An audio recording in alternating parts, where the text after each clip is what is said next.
Le monde produit actuellement 400 millions de tonnes de plastique par an, dont plus des 3/4 deviennent presque immédiatement des déchets. Moins de 20% sont recyclés. Résultat, chaque année, 100 millions de tonnes finissent dans la nature et 8 millions dans les océans. La production annuelle de plastique devrait tripler d'ici 2050, selon l'OCDE. Elle a déjà plus que doublé en 20 ans. Cette matière polluante est partout. Le plastique est même devenu indispensable pour certains. Mais à quel prix ? Pierre Canet, directeur du plaidoyer des campagnes WWF France, lors de son passage sur la chaîne France 24. Le problème du plastique, c'est que malheureusement, il est utilisé dans plein de domaines différents, des plastiques à usage unique, coton-tige, gobelet ou autres, jusqu'aux quantités industrielles, que ce soit aussi dans l'agriculture ou dans la pêche avec les filets de pêche. Donc, en gros, le problème numéro 1, c'est qu'on consomme trop de plastique. On est dans une surabondance, une surutilisation du plastique. Le plastique nous coûte 10 fois plus cher aujourd'hui que le coût de production. On a montré WWF que si l'on gère tout le plastique sur toute sa chaîne jusqu'à la pollution, il nous coûte 10 fois plus cher. Alors certes, pour une entreprise ou un citoyen, ça peut paraître pas cher, mais en fait, notre économie, notre santé publique porte ces coûts. Vous l'avez entendu, les déchets plastiques sont dispersés partout dans notre environnement. 46% sont enfouis dans les décharges, 17% sont incinérés, 22% sont abandonnés et seulement 9%, je répète, 9% sont recyclés. C'est pourquoi les ONG et de nombreux experts plaident pour une réduction de la production plastique. Jean-François Guiglione est chercheur au CNRS en écologie et écotoxicologie microbienne marine.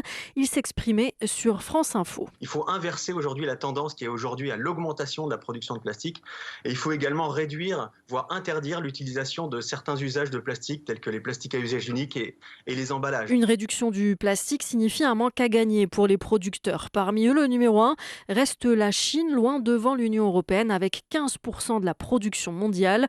Emma Aziza est hydrologue, elle s'exprimait sur France Info. On a effectivement par exemple la Chine qui représente un tiers du bilan mondial de la production du plastique, 32%. Elle a même fait un bond cette dernière décennie de 82% en termes de production. Donc c'est une machine qui a du mal à s'enrayer.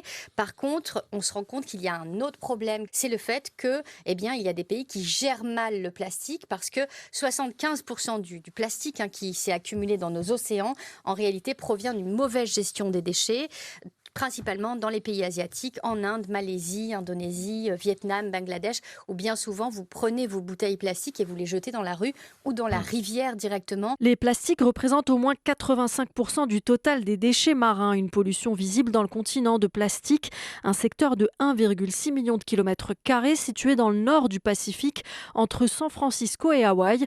Le nageur français Benoît Lecomte l'a parcouru il y a 4 ans, il raconte à Brut.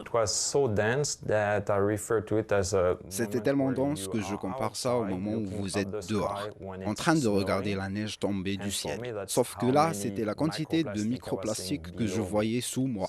Donc tous les 10 cm, j'avais du plastique et du microplastique autour. C'était comme nager dans de la soupe. Comme nager dans un endroit où je n'aurais jamais nagé. Si j'avais été sur le rivage, que j'avais regardé l'eau, je m'aurais dit c'est trop dégoûtant. Et pourtant, c'était à des milliers de kilomètres de la civilisation. Dans nos océans, on retrouve au total 5 000 milliards de morceaux plastiques d'après l'OCDE. D'ici 2050, toutes les espèces d'oiseaux marins mangeront du plastique régulièrement. Cela semble être déjà le cas pour les poissons. Ce dont on doit être conscient, c'est que nous connaissons que 1% du plastique qui se trouve dans les océans. On n'en voit que 1%. Les 99 restants, on ne sait pas vraiment ce que c'est ni où est-ce que c'est. On ne sait pas s'il se trouve au fond des océans. On ne sait pas s'il a été ingéré par les espèces maritimes. On ne sait pas. Donc ce que j'ai vu, moi et mon équipage, c'est juste une partie de 1%. Ce qui est effrayant parce que c'était déjà beaucoup. Peu importe si vous vivez sur la côte ou dans les terres, car à cause de l'écoulement des eaux, le plastique qui est à l'extérieur va finir par arriver dans une rivière.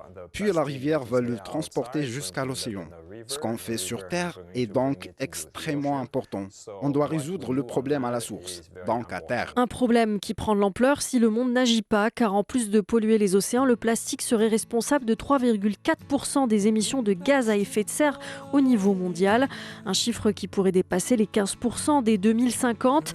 La réduction de la dépendance au plastique est désormais une urgence qui a un coût selon les ONG, 88 000 milliards de dollars au niveau mondial. Un chiffre qui peut paraître énorme, mais qui n'est rien face au coût de l'inaction évalué à 148 000 milliards de dollars.